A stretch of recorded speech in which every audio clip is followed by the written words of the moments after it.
नमस्कार उज्जैन, मैं सिमरन तिरवार स्वागत करती हूँ आप सभी का अभय न्यूज के 26 अप्रैल मंगलवार शाम के बुलेटिन में। चलिए देखते हैं उज्जैन शहर की आज की कुछ खास खबरें। इस बुलेटिन के प्रायोजक है आरके डेवलपर्स। शानदार घर खरीदें अब अपने बजट में।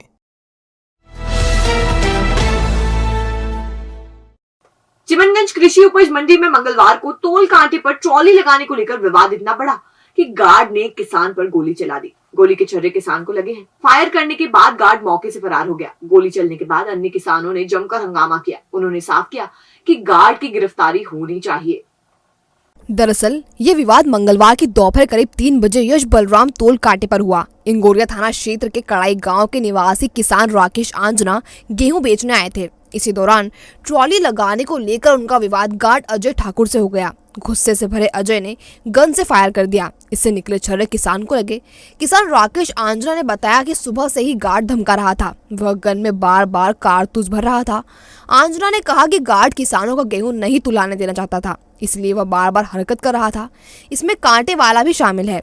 10 मई को बेटे की शादी होने वाली है। भगवान की कृपा से मैं बाल बच गया। बहरहाल चिमनगंज मंडी में गोली चलने की घटना एक बार फिर मंडी की व्यवस्थाओं को सवालों के घेरे में खड़ा करती है। इससे साफ हो रहा है कि मंडी में सब कुछ ठीक नहीं चल रहा। कुछ भी नहीं था, मगजमारी उसको सुबह से गाली कुत्ते ही कर रहा था। एक किसान से उसकी मगजमारी चल रही थी। मैं अपने ट्रैक्टर के साथ खड़ा था। वो कारतूस भरे, वो निकाले कारतूस भरे। 3 बार उसने कारतूस भरे, 3 बार निकाले और चौथी बार उसने फायरिंग कर दी। उसके बावजूद फिर 2 कारतूस भरे। वो बोले कि मैं सब सारे किसान को मार दूंगा। बोला कौन था ये? गार्ड था यहाँ का, इसका जाट वाले का। और ये बेईमानी कर दिया है तोल कांटे वाला। आपने इसकी पहले शिकायत करी थी? देखो हम तो पहली बार आए आज। शिकायत क्या करे? शिकायत करे तो आज सभी को पता चल गया ना। आप करो ना शिकायत। कहाँ लगी? हाथ पे लगी, उंगली में लगी, जांग पे लगी, चल रहे हैं उसके। बच गया तो बाल बच गया मैं।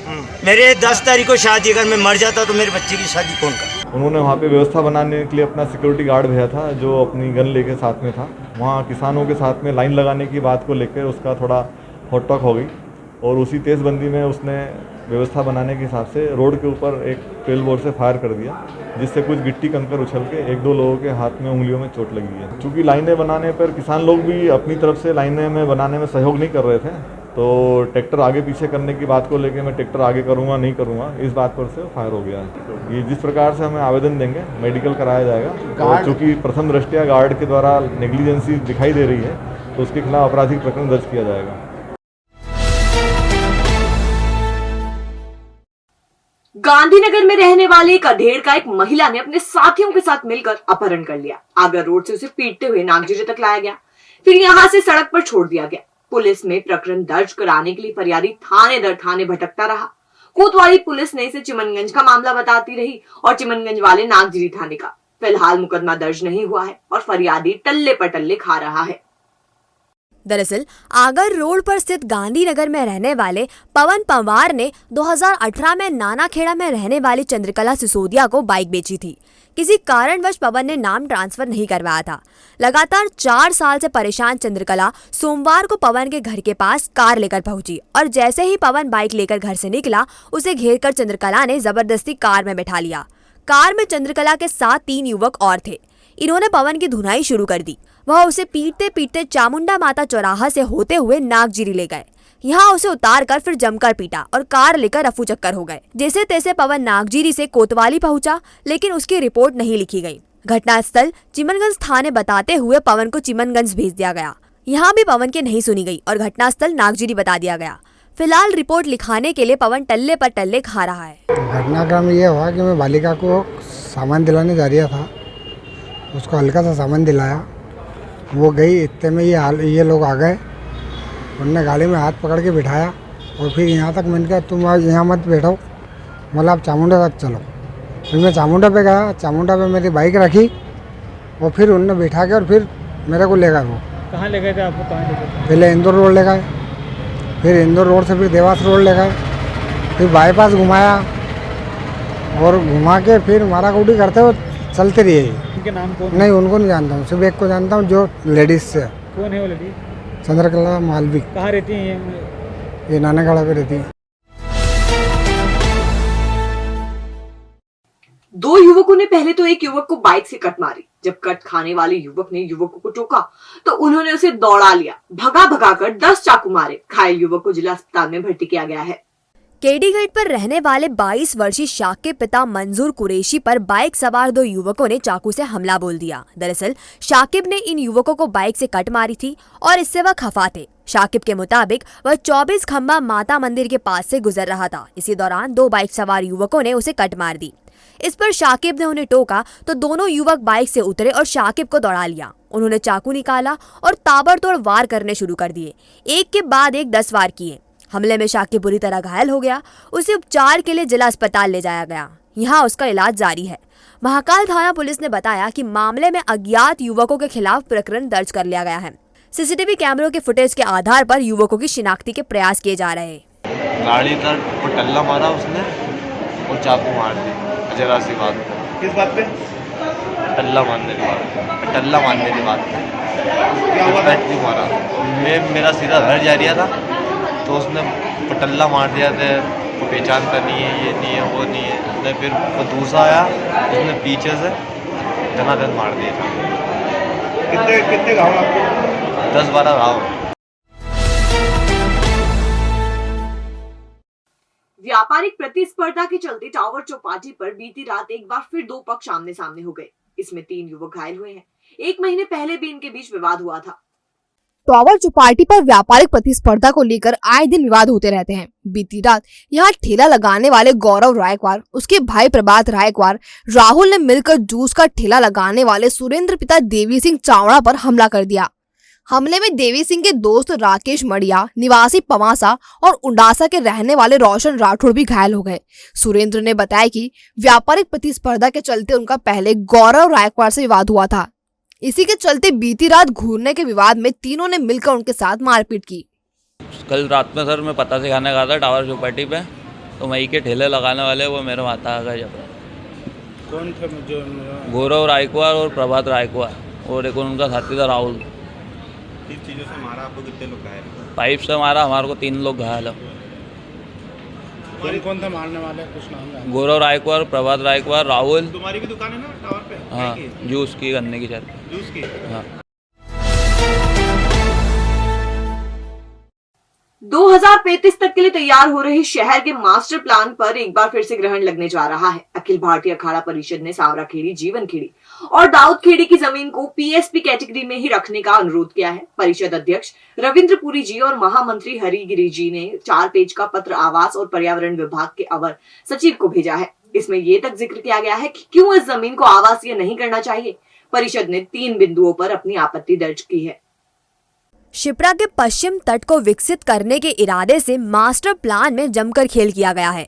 बिल्डर्स राजनेताओं को फायदा पहुंचाने के लिए मास्टर प्लान तैयार करने वाले अफसरों ने जीवन खेड़ी, सावरा खेड़ी, दाऊद खेड़ी की जमीन को आवासीय करने का प्रस्ताव न सिर्फ शामिल कराया बल्कि बाहुबल और छल बल से आपत्तियों को दरकिनार कर स्थानीय स्तर पर पारित कर भोपाल भेज दिया था। लेकिन मास्टर प्लान पर उठती लगातार आवाजों के कारण अब राज्य शासन ने अपने स्तर पर दावे आपत्ति बुलाए हैं। स्थानीय स्तर से तो दावे आपत्ति भेजे ही जा रहे हैं, अखिल भारतीय अखाड़ा परिषद भी दावे आपत्ति भेज रही है। इसी कड़ी में परिषद ने 4 पेज का पत्र भेजा है। इसमें बताया है कि जीवन खेड़ी, सावरा खेड़ी और दाऊद खेड़ी की जमीन पर सिंहस्थ 2016 में शिविर, पार्किंग, सैटेलाइट टाउन, पुलिस एवं चिकित्सा विभाग के कैंप लगे थे। ऐसे में इस जमीन को कतई आवासीय नहीं किया जाना चाहिए। परिषद ने दलील दी है कि सिंहस्थ पर सिंहस्थ श्रद्धालुओं की संख्या बढ़ रही है और उसी अनुपात में मेला क्षेत्र का रकबा भी बढ़ाया जा रहा है। 2016 में 4151 हेक्टेयर जमीन मेला क्षेत्र के लिए आरक्षित की गई थी। 2028 में इससे ज्यादा रकबे की आवश्यकता होगी।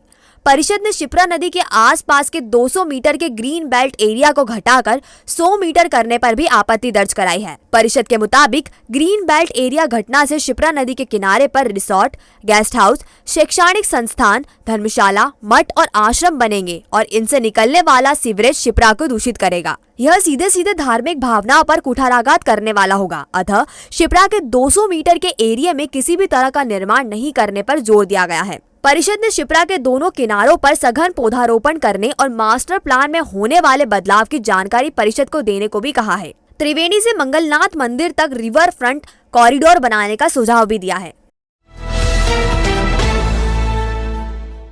Glamour beauty salon cosmetic and jewellery, जहां आप पाएंगे प्रोफेशनल फीमेल आर्टिस्ट द्वारा party makeup, bridal makeup, facial, manicure, pedicure, hair treatment, skin treatment, साथ ही ब्रांडेड कॉस्मेटिक और ज्वेलरी न्यूनतम शुल्क पर, पार्लर ट्रेनिंग और परफेक्ट होने पर जॉब की भी guarantee. Opening offer keratin hair spa, cosmetics और ज्वेलरी पर 40% की छूट। तो आज ही विजिट करें अब नए स्वरूप में। हमारा नया पता 93 गोंदा चौकी, गुरु मंदिर के पास, उज्जैन।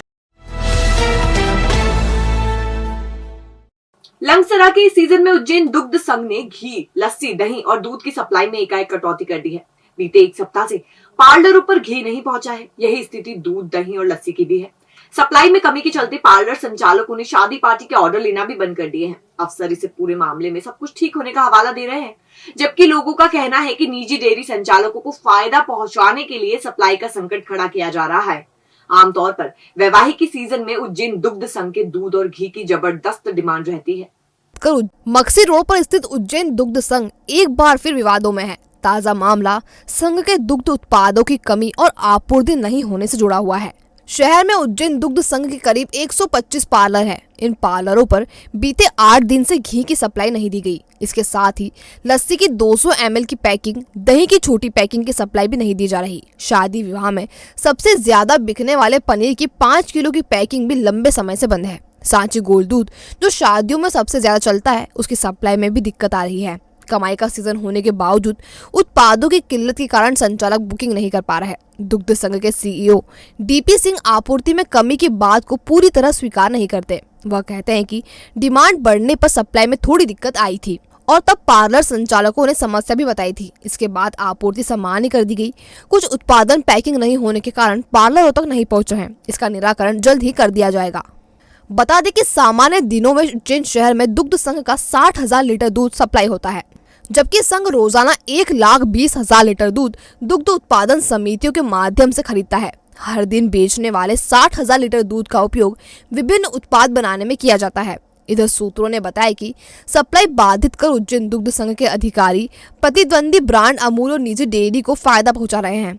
लग्नसरा के सीजन का पूरा लाभ अमूल और निजी डेयरियां उठा रही है। बहरहाल दुग्ध संघ के आपूर्ति सिस्टम ने अपने आप में सवाल खड़े कर दिए हैं। अगर यह कोशिश विरोधियों को फायदा देने के लिए की जा रही है तो इसका नुकसान उज्जैन दुग्ध संघ को उठाना पड़ेगा। ऐसे में अच्छा चलता फिरता संघ एक दिन आर्थिक संकटों में फंस जाएगा और फिर इसके निजीकरण या अधिग्रहण का मामला बनने लगेगा।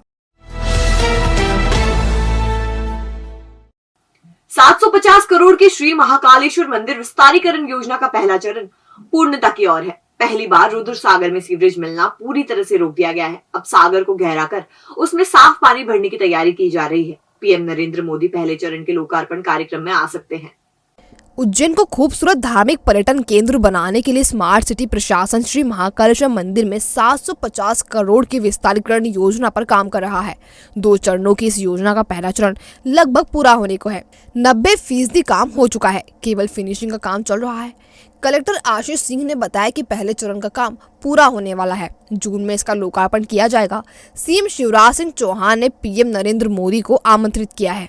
ये जो महाकाल परिसर विस्तारीकरण का प्रोजेक्ट है, जो पूरे 750 करोड़ का प्रोजेक्ट है, जिसमें जो पहला चरण है लगभग 350 करोड़ का, वो बिल्कुल पूरा होने की कगार पर है। और माननीय मुख्यमंत्री जी ने माननीय प्रधानमंत्री जी को आमंत्रित किया है। जून में शायद समय भी मिल रहा है इसके लोकार्पण का, तो उसके लिए सारी तैयारियां हम लोगों की जोर शोर से चालू हैं। लगभग हमारा 90% से अधिक काम पूरा हो गया है और जो थोड़ा बहुत सिविल वर्क बचा हुआ है वो हम लोग 10-15 दिनों में पूरा कर लेंगे। रुद्र सागर को सुखा के उसमें बहुत जल्दी ही शिप्रा नदी से लाया हुआ जो जल है उसको भर दिया जाएगा। तो कुल मिला के जो हमारा पूरा परिसर है ये तैयार रहेगा लोकार्पण के लिए और जून तक हमारी सारी तैयारियाँ इस संबंध में पूरी हो जाएंगी। मक्सी रोड स्थित केशरबाग कॉलोनी के रहवासी मूलभूत समस्याओं से जूझ रहे हैं। 8 साल पहले कॉलोनी निगम के हैंडओवर हुई थी, लेकिन आज भी नल, जल और गंदगी की समस्या कॉलोनी में है। अपनी शिकायतों को लेकर एक बार फिर कॉलोनी वासी जन सुनवाई में पहुंचे। केसरबाग कॉलोनी के महेंद्र व्यास ने बताया 2014 में कॉलोनी नगर निगम के हैंडओवर कर दी गई थी। बावजूद आज तक मूलभूत सुविधाएं कॉलोनी में उपलब्ध नहीं हो सकी। पीएचयू ने टी कनेक्शन के लिए सहमति तो दी, लेकिन इसके लिए कॉलोनी की एनओसी मांगी जा रही है, जो कि नगर निगम ने कॉलोनाइजर को हैंडओवर करते टाइम दे दी थी। ऐसे ही पानी की निकासी नहीं होने की वजह से कॉलोनी में दुर्गंध और मच्छर हो रहे हैं। कॉलोनी में 400 से अधिक परिवार निवास करते हैं, बावजूद सालों से कोई सुनवाई नहीं हो रही। कॉलोनी की तो नल की समस्या, दूसरी ड्रेनेज की समस्या और तीसरी जितने भी पार्क हैं, एक भी पार्क आज दिनांक तक डेवलप नहीं हुआ। 2014 से हमारी कॉलोनी हस्तांतरित हो चुकी है। आज मेन समस्या हम ये लेके आए थे कि हमने जब यहाँ जन सुनवाई आवेदन दिया था तो वहाँ से PHC से हमको जो जवाब आया उसमें बताया गया है कि आप हमको NOC दो या फिर उसकी राशि जो कुछ भी लगती है वो जमा करो। तो हम यूज़र थोड़ी जमा करेंगे, तो नगर निगम से मांगना चाहिए उनको।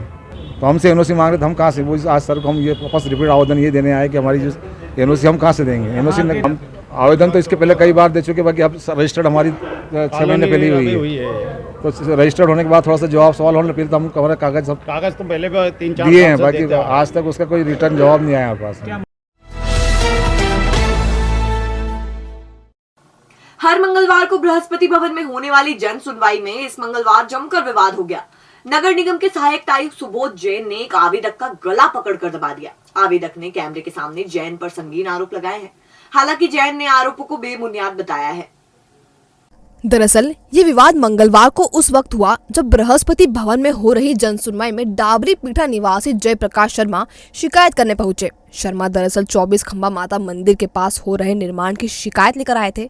अपर कलेक्टर अवि प्रसाद ने उन्हें नगर निगम के सहायक आयुक्त सुबोध जैन के पास भेजा था, जहां दोनों में पहले कहासुनी हुई और फिर हाथापाई शुरू हो गई। जयप्रकाश का कहना है कि सुबोध जैन ने उनकी कॉलर पकड़ी और गला दबा दिया। शर्मा ने जैन को झिंझर कांड का सरगना भी बताया। सुबोध जैन ने स्पष्टीकरण देते हुए कहा कि जयप्रकाश शर्मा हमेशा किसी न किसी मामले में शिकायत लेकर आते हैं और बाद में जिसकी शिकायत करते हैं उससे समझौता कर लेते हैं। उनका मूल काम ब्लैकमेलिंग है। इसी बात को लेकर उन्हें समझाइश दी थी।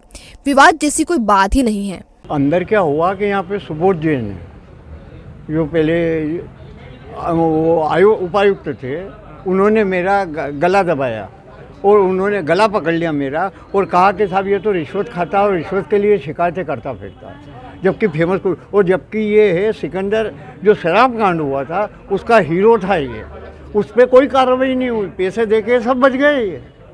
और मैं शिकायत करने आया था यहाँ पे 24 खंबा 2300 पुराना जो प्रवेश द्वार था महाकाल मंदिर वन का, उसके पास में अवैध निर्माण हो रहा है। कलेक्टर साहब ने इसमें CMC करके वो लिखा था, उस दिन ये सीधा भाग गया था। वो आज सबके सामने उसने ये काम करा है। ये सबसे बड़ा चोर डाकू है और नगर निगम के अंदर सबसे बड़ा गिरोहबाज। नहीं, उसका क्या है, वो हमेशा हर शिकायत लेके आता है, बार बार किसी की भी शिकायत, मतलब जिससे कोई लेना देना नहीं है। ये कतिपय लोग हैं जिस तरीके के ब्लैकमेलिंग का काम करते थे। इसके पहले छतरी चौक तरफ दुकानों के पीछे पड़े हुए थे नगर निगम में, मैं व्यक्तिगत रूप से जानता हूँ। अभी भी उसको समझाइश देने की कोशिश की थी कि आपका खुद व्यक्तिगत परेशानी हो तो कोई काम करो, अन्यथा कि बार बार क्यों आ जाते हो। ये कितनी शिकायतें लगभग हर बार, मतलब जब भी आते हैं 4-5 शिकायतें लेके आ जाते हैं यहाँ पर। काम ही हाँ, काम यही काम है। और मेरे को जहाँ तक मालूम पड़ा था पहले, ये दुकानदारों से पैसे मांगते, नहीं देने पर शिकायत करते।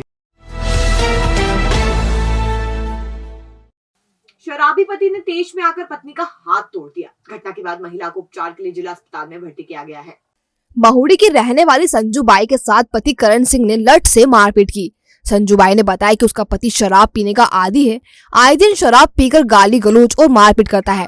बीती रात भी वह नशे में धुत होकर आया और बेवजह गाली गलौज करने लगा। जब उसने इसका विरोध किया तो उसने लठ से मारपीट की, इससे उसका हाथ टूट गया। मामले में राघवी थाना पुलिस ने करण सिंह के खिलाफ प्रकरण दर्ज कर उसे गिरफ्तार कर जेल भेज दिया है। दारू पीना मार पत्ती मारी करण सिंह। क्यों मारपीट करी? दारू पी हमेशा मारते रहते हैं, क्या कारण है? क्या हाँ यार, दारू पीना में धमाल करे मारता कूदता हूँ। अभी किस बात को लेकर मारा? पहले रोज मारता साहब, अभी करता 15-20 साल में करता करता। अभी कैसे मारा? अभी डंडा से मारे। अभी कहाँ पर आप? अभी जेल में। जमीन विवाद में एक युवक को मारपीट कर घायल कर दिया गया। घटना के बाद युवक को जिला अस्पताल में भर्ती किया गया। तराना के करंज में रहने वाले 45 वर्षीय भैरू सिंह पिता दयाराम के साथ जीवन सिंह जाट ने मारपीट की। भैरू सिंह ने बताया जीवन सिंह का खेत और उसका खेत पास है। उसके खेत में पाइपलाइन डालने का काम चल रहा है।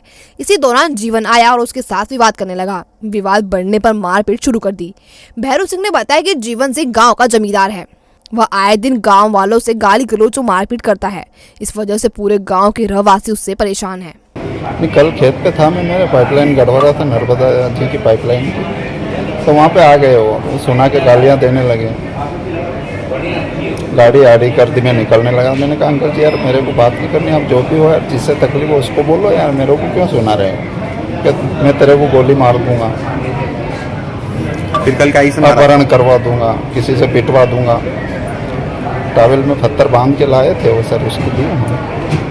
कहाँ पर मारा आपको? पीछे मारा है, सिर में, सिर में चोट। यहाँ भी आ गया। क्या फूलती है सांस, या लगता है सीने में भारीपन, या परेशान है बढ़ते मोटापे से, तो ना करें इसे नजरअंदाज, क्योंकि ये ले सकती है गंभीर बीमारियों का रूप। आज ही विजिट करें माधव बाग क्लिनिक, जहां डॉक्टर प्रियंका शर्मा के मार्गदर्शन में कराएं सारी जांचें, वो भी मात्र 950 रुपए में। माधव बाग क्लिनिक पर पाएंगे आप मॉडर्न इन्वेस्टिगेशन, बिना सर्जरी, ब्लॉकेज रिवर्सल, आहार विहार थेरेपी, पूर्णतः आयुर्वेदिक उपचार, शुगर मरीज का इंसुलिन बंद कराएं आयुर्वेदिक पद्धति से। 15 सालों का विश्वास, अभी तक 3000 मरीजों का सफलतम इलाज। तो आज ही आएं और इंसुलिन और हार्ट की परेशानियों से छुटकारा पाएं। हमारा पता माधव बाग क्लिनिक, उज्जैन ट्रेड सेंटर 37 घटकर पर मार्ग, बीजेपी कार्यालय के पीछे, Guru Nanak market, Ujjain. Mobile number 8602193935, 8269777477। और अब खबरें दे दनादन। विक्रम विश्वविद्यालय में युवाओं के व्यक्तित्व विकास एवं साक्षात्कार की तैयारी के लिए विशिष्ट व्याख्यान का आयोजन 28 अप्रैल को दोपहर 3:30 बजे श्लाका दीर्घा सभागार माधव भवन में होगा। पर्सनालिटी डेवलपमेंट एवं साक्षात्कार विषय पर आयोजित व्याख्यान में विद्यार्थियों को साक्षात्कार के लिए बायोडाटा निर्माण एवं आवेदन करने की जानकारी दी जाएगी। जिला शिक्षा केंद्र ने जिला स्तरीय प्रश्न मंच क्विज का आयोजन जिला प्रशिक्षण संस्थान पर किया। इसमें उज्जैन सहित बड़नगर, खाचरोद, तराना, महिदपुर, घटिया के विद्यार्थियों ने भाग लिया। स्पर्धा में शासकीय माध्यमिक विद्यालय नलिया बाखल के प्रतिभावान छात्र चिराग कुमार जिले में अव्वल रहे। उनका चयन संभाग स्तर के लिए किया गया।